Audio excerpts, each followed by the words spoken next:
Good morning बच्चों, कैसे चल रहे हैं बच्चों। तो आज हम लोग डिस्कशन करते हैं बहुत ही इंपॉर्टेंट टॉपिक ट्रायंगल का, जो बोर्ड एग्जाम 10th के बोर्ड एग्जाम में बहुत ही इंपॉर्टेंट है। और उसमें से ट्रायंगल में सबसे ज्यादा इंपॉर्टेंट है उसका परिमेय। तो परिमेय में सबसे पहला परिमेय जो है वह हेल्स परिमेय है। उसी के बारे में आज हम लोग डिस्कशन करेंगे, सोचेंगे और आज उसी को सिद्ध करेंगे। बस आज जो हम पढ़ा रहे हैं उसे घर पे जाके फिर से एक बार रिवाइज करना और अच्छे से पढ़ना। ये बहुत ही इंपॉर्टेंट टॉपिक है, ध्यान से पढ़ना है और बहुत ही आसान इतना है कि एक बार अगर समझ लिया जाए तो इससे रिलेटेड बहुत सारे ऑब्जेक्टिव भी बन जाएंगे, बहुत सारा क्वेश्चन भी 2 नंबर का आता है इससे, वो भी बन जाएगा। बस इसमें थोड़ा सा ध्यान को केंद्रित करके समझना है और आसानी से यह समझा जा सकता है। बस कुछ नहीं है, थोड़ा सा क्वेश्चन को पहले यानी परिमेय को पहले देख लेते हैं कि परिमेय क्या कह रहा है। उसके अनुसार, परिमेय के अनुसार जो हमें रचना की आवश्यकता होगी वो करेंगे, उसके बाद हम सिद्ध करेंगे। तो सबसे पहले देखते हैं परिमेय क्या कहता है। परिमेय कह रहा है कि यदि किसी त्रिभुज की एक भुजा, तो त्रिभुज बनाना होगा तो पहले त्रिभुज की रचना कर लेते हैं। त्रिभुज की एक रचना कर लेते हैं। इस त्रिभुज को जब रचना करते हैं तो उसका नाम ABC लेते हैं, ठीक है। उसके बाद क्या कहता है, यदि किसी त्रिभुज की एक भुजा के समांतर अन्य 2 भुजाओं को भिन्न भिन्न बिंदुओं पर प्रतिच्छेद करने के लिए रेखा खींची जाए। कहने के लिए एक त्रिभुज है, उसकी एक भुजा, वो भुजा कोई भी हो सकती है। हम आसान बनाने के लिए उस भुजा को हम नीचे वाली भुजा कहते हैं। कौन सा भुजा मानते हैं? नीचे वाला भुजा मानते हैं। और इसके समांतर एक भुजा, एक रेखा खींचते हैं जो AB और AC को प्रतिच्छेद करते हैं। मान लेते हैं कि जो प्रतिच्छेदी बिंदु है D और E है, ठीक है। अब यह कहता है कि आप इसे प्रतिच्छेद कर देते हैं तो AB भुजा और AC भुजा जो बट जाती है तो उस भुजा का अनुपात बराबर होता है। यही सिद्ध करना है, बस सिंपल सा चीज है। तो हम क्या करेंगे, क्या दिया हुआ है, सबसे पहले दिया क्या है बच्चों, दिया है कि एक त्रिभुज है। कौन सा त्रिभुज है? मान लिए है कि एक त्रिभुज ABC है, त्रिभुज ABC है। और क्या दिया है, ABC एक त्रिभुज है। अब उसके बाद दिया गया है कि DE समांतर BC, क्या दिया हुआ है, और DE समांतर है BC। चलो अब बताओ, जब ये दिया हुआ था तो हम क्या बोल रहे थे कि क्या सिद्ध करना है? सिद्ध क्या करना है?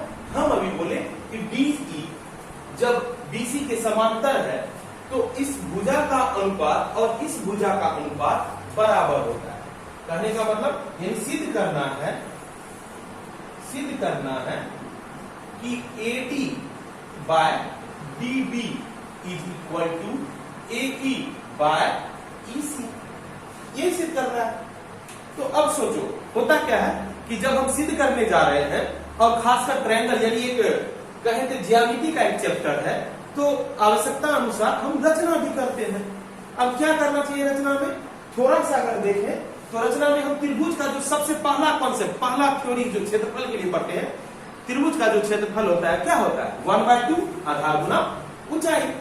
तो ऊंचाई के लिए क्या होना चाहिए, आधार पर लंब होना चाहिए।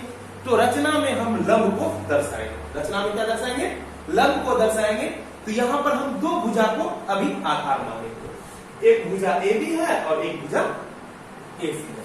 तो रचना में हम क्या करते हैं, रचना क्या करेंगे बच्चा, रचना ये करेंगे कि हम AB पर एक लंब डाल देते हैं, लंब 90 डिग्री, और AC पर एक लंब डाल देते हैं 90 डिग्री। इसको मान लेते हैं M, इसको मान लेते हैं N। उसके अलावा क्या करते हैं, उसके अलावा क्या कर देते हैं, B को E से मिला देते हैं। B को क्या करते हैं, E से मिला देते हैं। और D को किससे मिला देते हैं, C से मिला देते हैं। अच्छा बच्चों बताओ अभी हमने क्या क्या किया, उसको रचना में लिखना है। रचना में लिखना है सर क्या, EM लंब है इस पर, चाहे AD लिखो या AB लिखो, AB और DN लंब है AC पर, DN लंब है AC पर। तुम AC ना लिख के AE भी लिखेगा तो वही चीज है। ये एक टुकड़ा है ना, AC भुजा है, उसका AE लिखो या जो लिखना है, जो AC पर होना चाहिए। अब क्या किए इसके अलावा, और क्या किए, B को E से मिलाए, B को E से तथा C को D से मिलाया, C को D से मिलाया, C को कहां से मिलाया, D से मिलाया। ये मेरा हो गया रचना। अब सोचते हैं, अब तो सर आप बोले कि हाँ ठीक है, रचना जरूरत होगा तो रचना कर लेना, तो अब प्रमाण की आवश्यकता है। मेजर तो यही है, मुख्य रूप से तुमको प्रमाणित करना पड़ेगा, प्रूफ करना पड़ेगा कि यह पैरेलल होने के कारण, यानी समांतर होने के कारण भुजा अनुपातिक होगा। इसके लिए हमको सिद्ध करना पड़ेगा। चलो सिद्ध करते हैं प्रमाण में, चलो प्रमाण करते हैं। प्रमाण के लिए अभी देखो क्या किए थे, एक भुजा BC जिसको आधार माने थे, इसके अलावा जो दो भुजा है AB और AC, ये दो भुजा पर ही हम लंब डाले हैं, तो आधार अलग अलग होगा। क्योंकि हम बोले थे कि जो त्रिभुज का जो क्षेत्रफल है तभी निकलेगा जो आसान भाषा में है कि आधार गुना ऊंचाई, 1/2 आधार गुना ऊंचाई। उसके अनुसार ऊंचाई के लिए लंब मानिए, रचना करिए।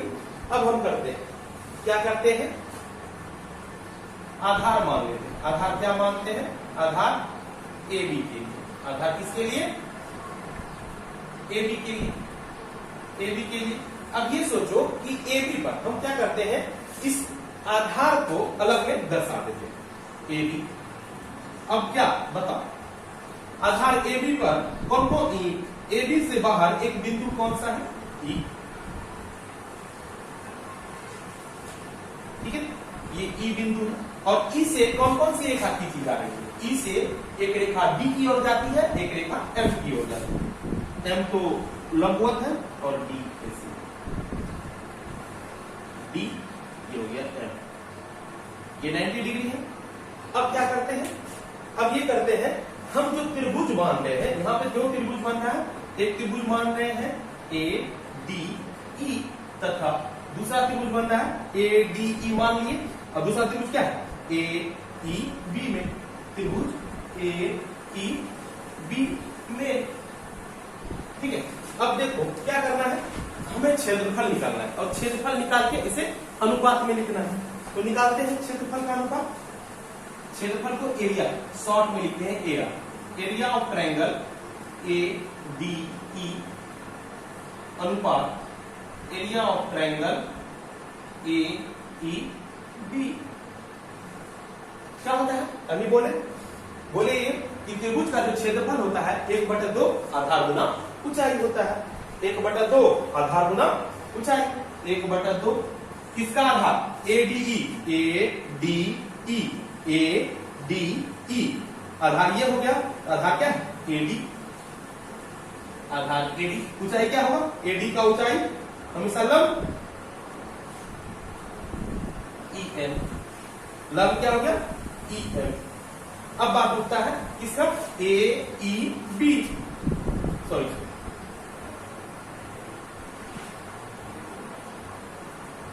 DEB में, AEB नहीं होगा यहाँ, DEB हो, DEB में जब DEB की बारी आई, आधार क्या हो गई, क्योंकि आधार हमारा अभी AB है, अभी क्या माने हैं आधार AB माने, अभी क्या माने हैं AB माने हैं, तो इसी के अनुसार मानना होगा। इसी के अनुसार यहाँ AD माने थे पहले त्रिभुज में, और दूसरे त्रिभुज DEB में आधार क्या होगा, DB, 1/2 आधार हो गया DB।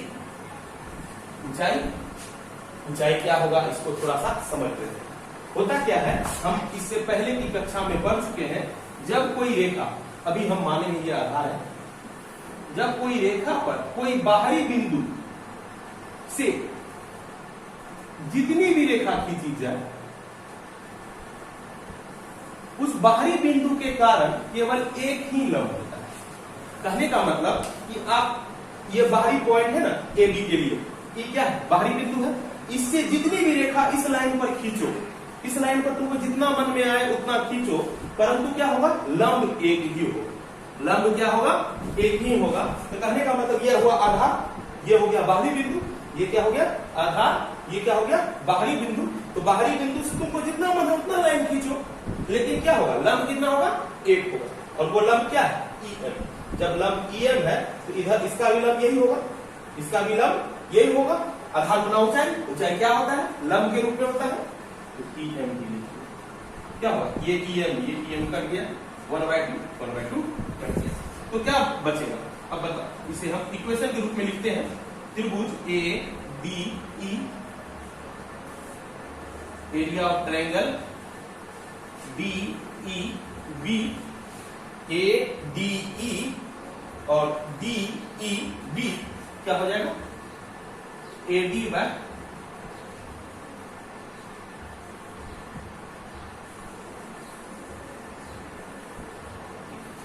अभी किसको आधार माने बच्चा, बताओ। अभी जो आधार माने हम किसको माने, AB को माने, AB को माने।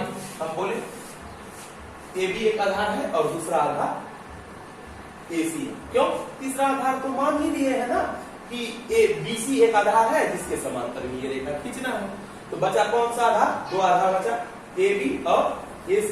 अब AC आधार के लिए चलते हैं। आधार किसको मानेगा, AC को।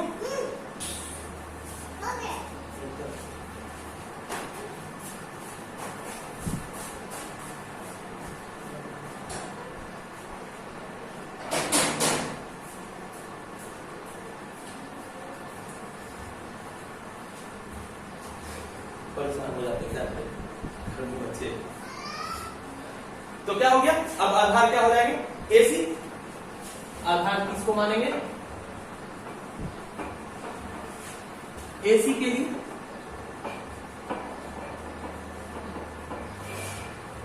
आधार AC के लिए क्या हो जाएगा, अब आधार को दर्शाओ तो बच्चा, AC, ये रहा A, ये रहा C। AC इसका बाहरी बिंदु, ये रहा D, ये रहा E। अब ये बताओ D से कितना कितना खींचा गया, D से N, D से E और D से C।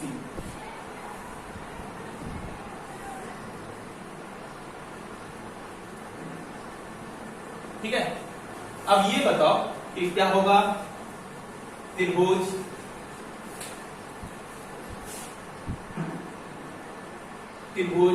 ADE तथा त्रिभुज DEC में क्या होगा बच्चा, एरिया ऑफ ट्रायंगल ADE का क्षेत्रफल, एरिया मतलब क्षेत्रफल हुआ, एरिया ऑफ ट्रायंगल DEC।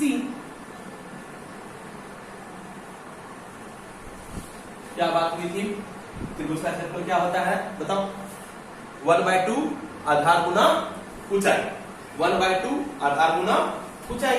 तो 1/2 लिख दिए। आधार, अभी आधार क्या मान रहे हैं बताओ, आधार AC मान रहे हैं। आधार AC है लेकिन त्रिभुज कितना माना है, ADE, आधार हो गया AE, आधार क्या हो गया AE। ऊंचाई क्या होगा, इस आधार पर लंब, लंब ये है कौन सा, DN। बहुत अच्छा, पीछे वाला लड़का बता रहा है, सिर्फ तुम ही बता रहे। 1/2। अब दूसरे का देखते हैं, DEC। अब दूसरे त्रिभुज का क्या देखते हैं, DEC। आधार क्या है, आधार बताओ पीछे से, EC इंटू, हाँ ठीक है, EC इंटू DN। ठीक है, बहुत अच्छा। DN तो बताओ बच्चा क्या, कौन कौन सा कटेगा, कौन कौन सा कटेगा, हाँ DN कटेगा, 1/2 कटेगा। अब बताओ क्या बचा, area of triangle ADE, area of triangle DEC। क्या हुआ, ये बचा इक्वेशन 2, इक्वेशन 2। अब देखो इक्वेशन 1 और इक्वेशन 2 को कंपेयर करोगे तो अंश समान, इन तुलना करेंगे ना तो देखेंगे अंश समान है। कैसे सर, कैसे आप बोलते हैं कि समान है, पढ़ो। इक्वेशन 2 ये है, इक्वेशन 1 का ये है। अब देखो इसका अंश में क्या है, एरिया त्रिभुज एडीई, एरिया ट्रायंगल एडीई मिल गया। बट अब नीचे में आओ, area triangle DEB, area triangle BEC है। यहां देखो डीईसी, यहां देखो डीईबी अलग है। अगर समान रहता ना तो तुरंत ही आंसर आ जाता, तुरंत आंसर लिख देते। क्यों? इक्वेशन 2 का मान 1 में रखते, दोनों इक्वल है, एलएचएस तो आरएचएस भी बराबर होगा। बट क्या हो गया, यहां पर जो डिनोमिनेटर यानी हर है वह समान नहीं है। तो क्या करें सर, कुछ उपाय यही है कि अब दोनों को देखते हैं, दोनों को अब मेन पिक्चर कौन है, ये मेरा मेन पिक्चर है, ये मेन फिगर है। इस फिगर में देखते हैं कि कौन कहां पर त्रिभुज स्थित है। तो पहले इसको देखते हैं, त्रिभुज डीईबी में, डीईबी में इसको दर्शा देते हैं थोड़ा सा। ये हो गया डी, ये हो गया ई, ये हो गया बी। ठीक है, अब देखते हैं इसका डीईसी, डीईसी, डीईसी नीचे आ गया ना। अब ध्यान से देखो, बीसी, बी से सी लाइन मिला हुआ है, बी से सी लाइन मिला हुआ। और एक बार ध्यान से देखना, जो प्रमेय है उस प्रमेय में कुछ दिया गया है, हाँ दिया हुआ है, त्रिभुज दिया हुआ है सर। और ये देखिए ये क्या दिया हुआ है, डीई समांतर है बीसी के। कौन किसके समांतर है, डीई समांतर है बीसी के, डीई समांतर है बीसी के। तो इस समांतर से क्या हुआ सर, समांतर से क्या निकलता है, क्या निष्कर्ष निकाल। थोड़ा सा पीछे जाओ, पीछे 2 दिन पीछे नहीं, एक क्लास पीछे, क्लास 9 में हम लोग पढ़ चुके हैं। क्लास 9 में क्या पढ़े हैं सर, क्लास 9 में हम लोग पढ़ चुके हैं कि अगर किसी दो त्रिभुज का आधार समान हो, अगर किसी दो त्रिभुज, कौन सा दो त्रिभुज अभी बना है डीईबी और डीईसी, ये जो दो त्रिभुज है उसका आधार देखो क्या है, ये समान है, क्योंकि डीईबी में ये आधार हो गया और डीईसी में यही आधार हुआ। दो त्रिभुज का आधार समान हो और आधार से आधार के समांतर एक रेखा शीर्ष से गुजरती हो तो वह त्रिभुज का क्षेत्रफल बराबर होता है। कहने का मतलब कि अगर बीई समांतर बीसी तथा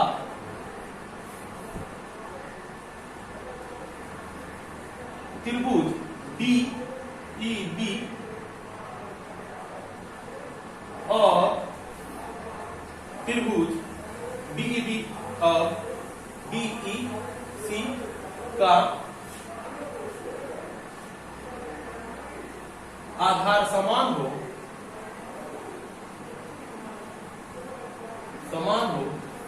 तो त्रिभुज एरिया ऑफ ट्रायंगल डीईबी बराबर एरिया ऑफ ट्रायंगल डीईसी। कहने का मतलब ये हुआ कि जब आधार समान हो और आधार के समांतर बीसी रेखा खींची गई है, ये जो दिया हुआ है, तो इससे क्या हो जाएगा, एरिया समान हो जाएगा। एरिया क्या हो जाएगा, समान हो जाएगा। तो अब क्या करेंगे, यहां पर डीईबी बराबर किसके हो गया, डीईसी के, यानी डीईसी यहां पर लिखा हुआ है ना, डीईसी लिखा हुआ है, उसी जगह क्या लिख देंगे, डीईबी। समीकरण 2 में 3 का मान रखने पर, 2 में क्या करेंगे, 3 का मान रखने पर रख दो। Area of triangle ADE, area of triangle AD, ये डीईसी है, डीईसी यही है ना, डीईसी, डीईसी को क्या लिखेंगे, DEB, area of triangle DEB. और इसको तो उतार दो, सिर्फ इसको लिखना था, इसको चेंज करना था, एई बाय ईसी। अब क्या करें, अब ध्यान से देखो, इसे अगर मानना चाहो तो 4 मान सकते हो, नहीं मानो आपकी मर्जी है, लेकिन मान लेते हैं। समीकरण 4 को 1 में देखते हैं 4 और 1 में। तो 4 और 1 में क्या मिलता है कि LHS समान, LHS इसका और इसका समान। तो क्या करेंगे, समीकरण 1 से समीकरण 1 का मान समीकरण 4 में रखने पर, 1 का मान किस में रख दिए, 4 में रखने पर ये क्या हो जाएगा, यहां पर area of triangle ADE, area of triangle ADE, area of triangle DEB, area of triangle DEB के जगह पर क्या रख देंगे, AD बाय DB। क्यों, इसके जगह पर क्या लिख सकते हैं, ये लिख सकते हैं, यानी ये वाला चीज जो यहां भी है इसके जगह पर ये लिख सकते हैं। तो क्या हो जाएगा, AE बाय EC। यही हमें प्रूफ करना है। ठीक है, यही था प्रूफ, सिंपल सा चीज है।